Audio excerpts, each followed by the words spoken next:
कृषि र कृषकमा समर्पित एग्रो टाइम्स टिभी।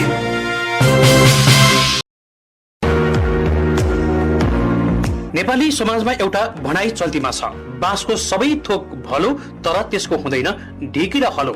तीजको दशकतिर एकजना कृषि वैज्ञानिक मित्रराष्ट्र चीन भ्रमणमा जाँदा त्यहाँ उनले बाँसको उपयोगितादेखि तालिम पश्चात देशमा आएर नेपालको भूप्राकृतिक अवस्थामा बाँसको उपयोगिता बारे आफू सम्बन्धित कार्यालय मार्फत सरकारलाई लिखित रूपमा प्रपोजल लेखेर बुझाउँदा उल्टै सरकारले उनलाई स्पष्टीकरण सोधेर हैरान बनाएको अनि उनले आफ्नो मत सुन्नु नै नभएपछि जागिर छोडेर आफ्नो लमजुङतिरको गाउँको घरमा बाँस खेती गरी बसेका थिए रे। नेपालमा नयाँ सोच र कार्यक्रमलाई सरकारी तवरबाट प्रोत्साहनका बदलामा प्रोत्साहन दिने परम्परा निकै पुरानो र जब्बर हो। सरकारमा रहेका या सरकारी जागिरमा उपल्लो तहमा रहेका मानिसका विचारमा जे आउँछ त्यो हचुवाका भरमा योजनामा राख्ने र त्यसबाट राम्रो नतिजा नआउँदा आघौं पराघौंदेखि त्यस्ता योजनाको शीर्षक नै नराख्ने पुरानो रोग नै हो। देश विकास हुनलाई सबैभन्दा पहिला नयाँ सोच हुनुपर्छ। नयाँ सोचले मात्र नवीन कार्यक्रमका भिजन र सपनाको उद्धव गर्छ। विकासका सवालमा एउटै र पारस्परिक तवरबाट विकास हुने भए विदेशमा नयाँ नयाँ तरक्की र प्रविधिमा मानिसहरू भर पर्ने थिएनन्। नेपालको भूधरातलीय स्थिति अनुसार बाँस खेतीका बारे यस रिपोर्टमा हामीले थप जानकारी र प्रकाश पार्ने प्रयास गरेका छौं। कृषि विज्ञ जीवन राई लगायतका विभिन्न विज्ञहरूको सहयोगमा बाँससँग सम्बन्धित बाँसको उपयोगिता र महत्त्वको बारेमा यो रिपोर्ट यसरी तयार पारेको छु। नेपालको हावापानी र भू बनोट भू अवस्थिति अनुसार बाँस तातो मध्यम र चिसो हावापानी भएको माटोमा राम्ररी सप्रेको पाइन्छ। 20औं प्रकारका बाँस र बाँसजन्य प्रजातिका वनस्पतिहरू देशैभरि अनि हिमाल पहाड र तराई सबैतिर हुने वनस्पति बाँस हो। वैज्ञानिकहरूका अनुसार बाँस दिनको आधा फिटसम्म बढ्छ। यसबाट कृषि कार्यमा लागेर जीवन बिताउनेहरूका लागि सबै प्रकारका घरेसी गोरखधन्दा र कुटीर उद्योगका कच्चा पदार्थ समेत बाँसबाट ग्रहण गर्न सकिन्छ। बाँस हामी सबैको परिचित वनस्पति पनि हो। बाँसको तामाको तरकारी वा अचार नखाएका र गाई बस्तुलाई बाँसको घाँस नखुवाएको नेपाली हामी सायद बिरालै हौला। अब भने बाँसको योभन्दा बृहत उपयोगको समय आएको छ। नेपालको पहाडी भूभागमा समेत सडक सञ्जाल विस्तार भएकाले बाँसको बृहत उपयोगको समय आएको छ। गाउँघर छेउछाउका रुखो पाखो जमिनमा व्यावसायिक सोचका साथ बाँस हुर्काई 5 वर्षमा आएको एउटा गतिलो स्रोत बन्न सक्छ। बाँसलाई गरिबको काठ भनिन्छ। जन्मदेखि मृत्युसम्म चाहिने बाँस सबैभन्दा सस्तो र भरपर्दो वस्तु हो।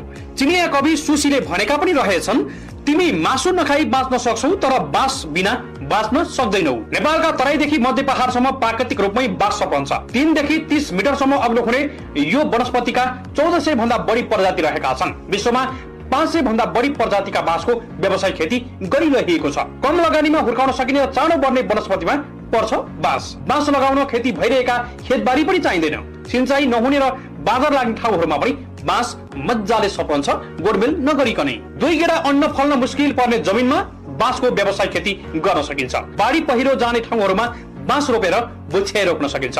नेपालमा यस्ता जग्गा लाखौं हेक्टर रहेका छन्। नर्सरीमा ठूलो मात्रामा बाँसका बिरुवाहरू बनाउन सकिन्छ। बाँस खेतीमा सबैभन्दा सजिलो के छ भने यसलाई एक पटक रोपेर तामा टुसाउने बेलामा सामान्य रेखदेख गरे मात्रै पुग्छ।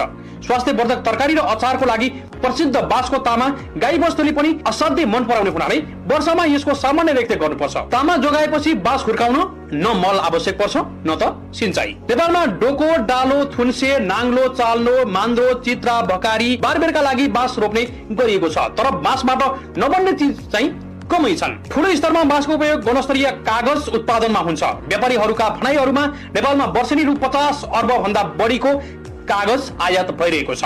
यसकारण बाँसलाई हाम्रो सिप र समृद्धिसँग कसरी जोड्ने भन्ने प्रश्न महत्त्वपूर्ण छ।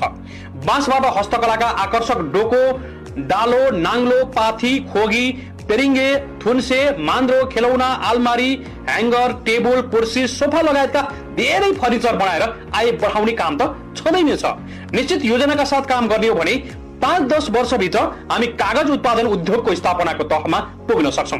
बाँस खेतीले कागज कारखाना स्थापनाको बाटो खुल्छ भने कारखाना स्थापनाले बाँस खेती बढाउँछ। प्रिन्टिङ बिजनेसमा रहेकाहरूका अनुसार गुणस्तरीय कागज कारखाना खोल्न कम्तीमा रु 25 करोडसम्मको मेसिन आवश्यक हुन्छ। इच्छा शक्तिका साथ योजनाबद्ध काम गर्ने हो भने मेसिनको लागि यति नगद जुटाउनको लागि सामूहिक रूपमा काम गर्ने हो भने कुनै दिन कुर्नु पर्दैन। नेपालमा निष्क्रिय पुँजी नै 5 अर्ब पुगिसकेको समाचार त हामीले पढिरहेकै छौं। बाँस खेती र निर्यातमा जाने गरेको कागज उत्पादनका कार्यक्रमका लागि सरकारले विदेशी कागजमा कर बढाउन सक्छ।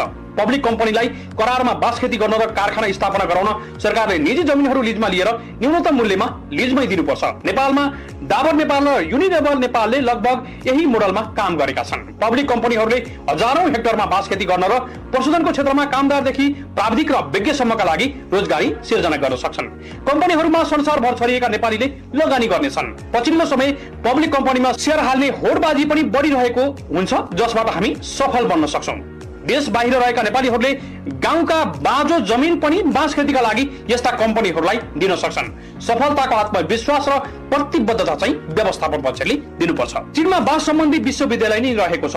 हामीले पनि यो तहको सोच राखेर काम गर्नुपर्छ। नेपालमा बाँस सम्बन्धी कम्तीमा एउटा राम्रो क्याम्पस आवश्यक छ। बाँस सम्बन्धी अध्ययन अनुसन्धानले यसका अनेक सृजनशील पक्षहरूलाई सैद्धान्तिक र व्यावहारिक दुवै पक्षले अगाडि बढाउन सक्नेछन्। त्यसैले राष्ट्रिय अर्थतन्त्रलाई चलायमान गर्ने सन्दर्भमा अब बाँसको उपयोगितालाई नकार्नु भनेको कमिलाको उपयोगिता हुँदैन भन्नु जस्तै हो। विभिन्न कृषि विज्ञहरूको सहयोगमा असीम सापकोटाको रिपोर्ट।